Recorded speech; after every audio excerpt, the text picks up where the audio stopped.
Hello movie friends, dead ಪೂಲ್ನ ನಾವು ಇಷ್ಟಪಡೋದೆ ಅವರ rare comedy ಜೊತೆಗೆ ಆ ಕಿಲ್ಲಿಂಗ್ ಸೆನ್ಸು. ಅದರಿಂದ ನಮ್ಮ ಪಾರ್ಟ್ 2ನ ಕಂಟಿನ್ಯೂಷನ್ ಇರ್ಬೋದು ಅಂತ ನಾನು ಅಂದ್ಕೊಂಡು ಈ ಮೂವಿಗೆ ಹೋಗಿದ್ರೆ ಮೂವಿ ಒಂದು ಬೇರೆ ಆ್ಯಂಗಲಲ್ಲೇ ಇದೆ ಅಂತ ಅನ್ಬೋದು. ಅದ್ರ ಜೊತೆ ಆ ಉಲ್ವರಿನ್ ಕ್ಯಾರೆಕ್ಟ್ರು ಇಂಟ್ರೊಡ್ಯೂಸ್ ಆಗಿರೋದು ಇವ್ರ ಕಾಂಬೋ ನೋಡೋದಕ್ಕೆ ಮಜವಾಗಿತ್ತು ಅಂತ ಅನ್ಬೋದು ಸ್ಕ್ರೀನಲ್ಲಿ. ಹಾಗೆ ಮಾರ್ವಲ್ ಅವರು ಒಂದು ದೊಡ್ಡ ಸ್ಕೀಮ್ ಹಾಕೊಂಡಿದ್ದಾರೆ, ಫ್ಯೂಚರಲ್ಲಿ ಏನೇನು ಪ್ರಾಜೆಕ್ಟ್ಗಳು ಬರಬೇಕಂತ ಅದು ಮೇನ್ ಬೇಸ್ ಆಗಿ ಈ ಮೂವಿ ಇರುತ್ತೆ ಅಂತ ಅನ್ಬೋದು. ಹಾಗೆ ಕ್ಯಾಮಿಯೋ ರೋಲ್ಸ್ಗಳು ಬೇಜಾನಾಗಿ ಬರುತ್ತೆ ಮೂವಿಯಲ್ಲಿ, ಅದು ನೀವು ಮೂವಿ ನೋಡ್ರೆ ನಿಮ್ಗೆ ಅರ್ಥ ಆಗುತ್ತೆ. ಹಾಗೆ ಮೂವಿ ರಿವ್ಯೂಗೋಕ್ಕಿಂತ ಮುಂಚೆ ಈ ಯಾವ ಮೂವಿ ಬಗ್ಗೆ ಮಾತಾಡ್ತಾ ಇದ್ದೀನಿ ಅಂದರೆ ಡೆಡ್ ಪೂಲ್ ಆ್ಯಂಡ್ ದ ಉಲ್ವರಿನ್. ಹಾಗೆ ಈ ವಿಡಿಯೋ ಇಷ್ಟ ಆಯ್ತು ಅಂದರೆ ಈ ವಿಡಿಯೋಗೊಂದು ಲೈಕ್ ಮಾಡಿ, ಹಾಗೆ ನನ್ನ ಚಾನಲ್ನ ಸಬ್ಸ್ಕ್ರೈಬ್ ಮಾಡಿ, ಮತ್ತು ಬೆಲ್ ನೋಟಿಫಿಕೇಶನ್ ಆನ್ ಮಾಡಿ. ನನ್ನ ಸೋಷಿಯಲ್ ಮೀಡಿಯಾ ಪ್ಲಾಟ್ಫಾರ್ಮಲ್ಲಿ ಫಾಲೋ ಮಾಡ್ಬೋದು, ಲಿಂಕ್ನ ಡಿಸ್ಕ್ರಿಪ್ಷನಲ್ಲಿ ಕೊಟ್ಟಿರ್ತೀನಿ. ಹಾಗೆ ಮೂವಿಯ ಡ್ಯೂರೇಷನ್ನು ನಿಮಗೆ 2 hours 7 minutes ಇದೆ ಅಂತ ಅನ್ಬೋದು. ಈ ಮೂವಿಯ ಒನ್ಲೈನ್ ಸ್ಟೋರಿ ವಿಚಾರಕ್ಕೆ ಬಂದರೆ, ನಮ್ಮ ಡೆಡ್ ಪೂಲ್ ಅವರಿಗೆ ಸುಖವಾದ ಜೀವನ, ನನಗೆ ಹೀರೋಯಿಸಮ್ ಬೇಡ, ಫ್ಯಾಮಿಲಿ ಫ್ರೆಂಡ್ಸ್ ಜೊತೆ ಖುಷಿಯಾಗಿರ್ತೀನಿ ಅಂತ ಒಂದು ಯೋಚನೆಯಲ್ಲಿ ಇರ್ತಾರೆ. ಅಚಾನಕ್ಕಾಗಿ ಅವರ ಜೀವನದಲ್ಲಿ ಟಿವಿ ಎಂಟ್ರಿ ಆಗುತ್ತೆ. ಅವರು ಹೇಳ್ತಾರೆ ಹಲವಾರು ಯೂನಿವರ್ಸು ಪ್ರಾಬ್ಲಮ್ಮಲ್ಲಿದೆ, ಅದರಲ್ಲೂ ನಿನ್ನ ಯೂನಿವರ್ಸಲ್ಲೂ ಪ್ರಾಬ್ಲಮ್ ಇದೆ, ಅಲ್ಲಿರೋ ಜನಗಳೆಲ್ಲ ಸತ್ತೋಗ್ತಾರೆ ಅನ್ನೋ ಒಂದು ವಿಚಾರನ ನಮ್ಮ ಡೆಡ್ ಪೂಲಿಗೆ ತಿಳಿಸ್ತಾರೆ. ಹಾಗೆ ಅದ್ರ ಜೊತೆ ಒಂದು ಮಿಷಿನ್ ಕೊಡ್ತಾರೆ, ನೀನು ಇದನ್ನ ಎಲ್ಲ ಸಂಭಾಳಿಸ್ಬೇಕು, ಅದ್ರ ಜೊತೆ ಒಬ್ಬ ಪಾರ್ಟ್ನರ್ ಕಂಡುಹಿಡ್ಕೊಬೇಕು ಅನ್ನೋ ಒಂದು ವಿಚಾರನ ತಿಳಿಸ್ತಾರೆ. ಹಾಗೆ ನಮ್ಮ ಡೆಡ್ ಪೂಲ್ ಅವರು ಉಲ್ವರಿನ್ ಜೊತೆ ಹೆಲ್ಪ್ನ ಕೇಳಕ್ಕೆ ಹೋಗ್ತಾರೆ. ಅವರಿಬ್ರು ಒಂದಾಗಿ ಟಿವಿಗೆ ಹೆಲ್ಪ್ ಮಾಡ್ತಾರಾ ಇಲ್ಲ ಅವ್ರ ವಿರುದ್ಧ ಹೋಗ್ತಾರಾ ಅನ್ನೋದು ವಿಚಾರನ ನೀವು ತಿಳ್ಕೊಬೇಕಂದ್ರೆ ಈ ಮೂವಿನ ಹೋಗಿ ನೋಡಬೇಕು. ಈಗ ಮೂವಿ ವಿಚಾರಕ್ಕೆ ಬಂದರೆ, ಖಂಡಿತ ಎಕ್ಸ್-ಮ್ಯಾನ್, ಡೆಡ್ ಪೂಲ್ ಮೂವೀಸ್ಗಳನ್ನು ಎಲ್ಲ ಮೂವೀಸ್ನ ನೋಡ್ರೆ ಈ ಮೂವಿಯಲ್ಲಿ ಕೆಲವೊಂದು ಸರ್ಪ್ರೈಸ್ ಎಲಿಮೆಂಟ್ಗಳಾಗಿ ತೋರಿಸ್ತಾರೆ, ಅದು ನಿಮಗೆ ಅರ್ಥ ಆಗೋದಂತ ಅನ್ಬೋದು. ಹಾಗೆ ಸ್ವಲ್ಪ ಒಂದು ರಿಮೈಂಡರು ಮಾಡ್ತಾರೆ ಮೂವಿಯಲ್ಲಿ, ಅದೇನು ಅಷ್ಟೊಂದು ನಮಗೆ ಕ್ಲಿಕ್ ಆಗಲ್ಲ ಅಂತ ಅನ್ಬೋದು. ಹಾಗೆ ನೋಡಿದರೆ ಮಾತ್ರ ನಿಮಗೆ ಕೆಲವೊಂದು ವಿಚಾರಗಳು ಇಂಟ್ರೆಸ್ಟಿಂಗ್ ಆಗಿ ಕ್ಯೂರಿಯಾಸಿಟಿಗಳಿಗೂ ಇರುತ್ತೆ ಅಂತ ಅನ್ಬೋದು. ಹಾಗೆ ಮೂವಿಯಲ್ಲಿ ಸ್ಟಾರ್ಟಿಂಗಲ್ಲೇ ಒಂದು ಆ್ಯಕ್ಷನ್ ಬರೀತಾ ನಮ್ಮ ಡೆಡ್ ಪೂಲ್ ಸ್ಟೈಲೆಲ್ಲ ಸ್ಟಾರ್ಟ್ ಮಾಡ್ತಾರೆ. ಆ್ಯಕ್ಷನ್ ಅಂತೂ ಲಿಟ್ರಲ್ ಆಗಿ ಬ್ಲಡ್ಡಿ ಅಂತ ಅನ್ಬೋದು, ಆ ರೀತಿ ಇತ್ತು. ಅದರಿಂದ ನಮ್ಮ ಉಲ್ವರಿನ್ನು ಡೆಡ್ ಪೂಲ್ ಒಂದು ಕಾಂಬೋ ಇದೆಯಲ್ಲ ಅದಂತೂ ಬ್ರಿಲಿಯಂಟ್ ಅಂತ ಹೇಳ್ತೀನಿ. ಅದ್ರ ಜೊತೆ ಆ್ಯಕ್ಷನ್ ಅವರಿಬ್ಬರ ನಡುವೆ ಸೀನ್ಸ್ಗಳು ಸಖತ್ ಮಜಾ ಇತ್ತು. ಹಾಗೆ ಕ್ಯಾಮಿಯೋಸ್ಗಳ ಸುರಿಮಳೆ. ಮಾರ್ಬಲ್ ಅವರು ಬೇರೆ ಫ್ಯೂಚರ್ ಪ್ಲಾನಲ್ಲಿ ಬೇರೆದೇ ಇದೆ ಅಂತ ಅನ್ಬೋದು, ಅದು ನೋಡ್ತಾನೆ ಮೂವಿ ನಮಗೆ ಅರ್ಥ ಆಗುತ್ತೆ. ಹಾಗೆ ನಮ್ಮ ವಿಲನ್ನು ಸಖತ್ ಸ್ಟ್ರಾಂಗ್ ಆಗಿದ್ದಾರೆ, ಹಾಗೆ ಪವರ್ಫುಲ್ ಆಗು ಇದ್ದಾರೆ ಅಂತ ಅನ್ಬೋದು. ನಮ್ಮ ಹೀರೋಸ್ಗೆ ಎದುರು ಆದಾಗ ಅವರ ಇಬ್ಬರ ನಡುವೆ ಆಗೋ ಆ್ಯಕ್ಷನ್ ಸೀಕ್ವೆನ್ಸ್ಗಳೆಲ್ಲ ಸಖತ್ ಬ್ಯೂಟಿಫುಲ್ ಆಗಿ ಕೊರಿಯೋಗ್ರಾಫ್ ಮಾಡಿದ್ದಾರೆ, ಅಷ್ಟೇ ಮಜವಾಗೂ ಇದೆ ಅಂತ ಅನ್ಬೋದು.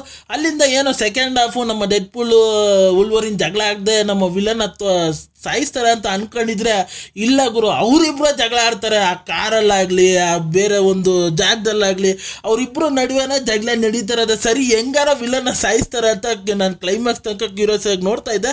ಆದರೆ ಕ್ಲೈಮ್ಯಾಕ್ಸಲ್ಲಿ ಭಯಂಕರವಾಗಿ ಎಮೋಷ್ನಲ್ ಆಗಿ ಮಾಡ್ರು ಅಂತ ಅನ್ಬೋದು. ನಮ್ಮ ಡೆಡ್ ಪೂಲ್ ಅನ್ನೋನ ಒಂದು ಕಾಮಿಡಿ ಮತ್ತು ಒಂದು ಆ್ಯಕ್ಷನ್ ಬರೀತಾ ನೋಡಿದ್ವಿ, ಆದರೆ ನಮ್ಮ ಎಮೋಷನ್ ಫೇಸು ನಮ್ಮ ಡೆಡ್ ಪೂಲ್ ಅವ್ರನ್ನ ಈ ಮೂವಿಯಲ್ಲಿ ತೋರಿಸ್ತಾರೆ ಅಂತ ಅನ್ಬೋದು.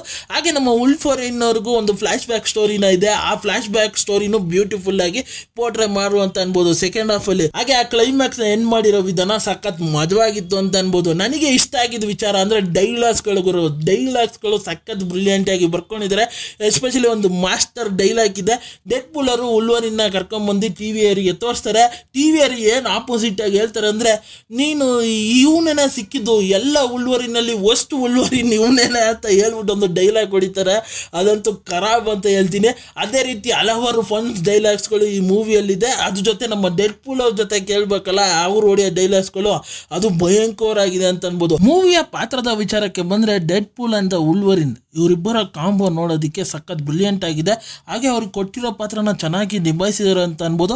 ಅದೇ ಟಕ್ಕರಾಗಿ ವಿಲನ್ನ ಪಾತ್ರ ಅದನ್ನು ಬ್ಯೂಟಿಫುಲ್ ಆಗಿ ಮಾಡಿದ್ದಾರೆ, ಅಷ್ಟೇ ಪವರ್ಫುಲ್ ಆಗಿ ಅವರಿಬ್ಬರು ಟಕ್ಕರ್ ಕೊಟ್ಕೊಂಡು ಅವರ ಕ್ಯಾರೆಕ್ಟರ್ನ ಜಸ್ಟಿಫೈ ಮಾಡಿಕೊಂಡು, ಹಾಗೆ ಆ ಕ್ಲೈಮ್ಯಾಕ್ಸಲ್ಲಿ ಅವರು ಏನು ವಿಜುವಲಿ ತಕ್ಕೊಟ್ಟಿದ್ದಾರಲ್ಲ ಅದಂತೂ ಬ್ರಿಲಿಯಂಟ್ ವರ್ಕ್ ಅಂತ ಅನ್ಬೋದು. ಹಾಗೆ ಸಪೋರ್ಟಿಂಗ್ ರೋಲ್ಸ್ಗಳಾಗಿ ಸ್ವಲ್ಪ ಕ್ಯಾರೆಕ್ಟರ್ಸ್ಗಳು ಬರುತ್ತೆ. ಎಸ್ಪೆಷಲಿ ಆ ನಾಯಿನ ಕ್ಯಾರೆಕ್ಟರ್ ಸಖತ್ ಇಂಟ್ರೆಸ್ಟಿಂಗ್ ಆಗಿ ಇಂಟೆನ್ಸಿವ್ ಆಗಿತ್ತು ಆ ಕ್ಯಾರೆಕ್ಟರ್ ಅಂತ ಅನ್ಬೋದು. ಆ ಕ್ಯಾರೆಕ್ಟರ್ನು ಮೂವಿಗೆ ಒಂದು ಇಂಪಾರ್ಟೆಂಟ್ ಆಗಿ ಇರುತ್ತೆ ಅಂತ ಅನ್ಬೋದು. ಇಷ್ಟು ಕ್ಯಾರೆಕ್ಟರ್ಸ್ಗಳು ನಿಮಗೆ ಮೂವಿಯಲ್ಲಿ ಮಜಾನೇ ಕೊಡ್ತಾ ಇರುತ್ತೆ ಅಂತ ಅನ್ಬೋದು. ವಿಜುವಲಿ ಆ ರಿಎಫ್ಎಕ್ಸ್ ವರ್ಕ್ಗಳು, ವಿಜುವಲಿ ಅದು ಕೊಟ್ಟಿರೋ ವಿಧಾನ ಸಖತ್ ಬ್ಯೂಟಿಫುಲ್ ಆಗಿತ್ತು ಅಂತ ಅನ್ಬೋದು. ಹಾಗೆ ಆ್ಯಕ್ಷನ್ ವಿಚಾರಕ್ಕೆ ಬಂದರೆ ಓಲ್ಡ್ ಮೂವಿ ಮಾರ್ಬುಲಸ್ ಆಗಿದೆ ಅಂತ ಅನ್ಬೋದು. ಆ್ಯಕ್ಷನ್ಸ್ಗಳು ಲಿಟ್ರಲ್ ಆಗಿ ಎಡ್ಜ್ ಆಫ್ ದ ಮೂಮೆಂಟ್ ಬರೋ ಸೀನ್ಸ್ಗಳು ಹಲವಾರು ಇದೆ ಆ್ಯಕ್ಷನ್ಸ್ಗಳಲ್ಲಿ, ಅದು ಮೂವಿಯಲ್ಲಿ ನೋಡೇ ಎಂಜಾಯ್ ಮಾಡಿ ಅಂತ ಅನ್ಬೋದು. ಹಾಗೆ ಮೂವಿಯಲ್ಲೂ ಸರ್ಪ್ರೈಸ್ ಎಲಿಮೆಂಟ್ಸ್ಗಳು ಇದೆ. ಹಾಗೆ ಲಾಸ್ಟ್ ಮೂವಿಯಲ್ಲಿ ನಿಮಗೆ ಕ್ರೆಡಿಟ್ ಸೀನ್ ಬರುತ್ತೆ, ಅದನ್ನು ಮಿಸ್ ಮಾಡಿದೆ ನೋಡಿ. ಅದು ಒಂಥರ ಮೂವಿಗೆ ಬೂಸ್ಟಪ್ ಥರ ಅನ್ಕೊತೀನಿ. ನಿಮಗೆ ಏನನ್ನಿಸ್ತು ಅನ್ನೋದನ್ನ ಕ್ರೆಡಿಟ್ ಸೀನ್ ನೋಡಿ ನನಗೆ ಕಮೆಂಟ್ ಮಾಡಿ ತಿಳಿಸಿ.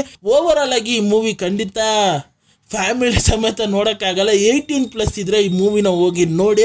ಸಿಕ್ಕಾಪಟ್ಟೆ ಬ್ಲಡ್ಸ್ಗಳು, ಸಿಕ್ಕಾಪಟ್ಟೆ ಡೈಲಾಗ್ಸ್ಗಳು ಭಯಂಕರವಾಗಿದೆ. ಅದರಿಂದ 18+ ಇದ್ದರೆ ಮಾತ್ರ ಈ ಮೂವಿನ ಹೋಗಿ ನೋಡಿ ಅಂತ ಹೇಳ್ತೀನಿ.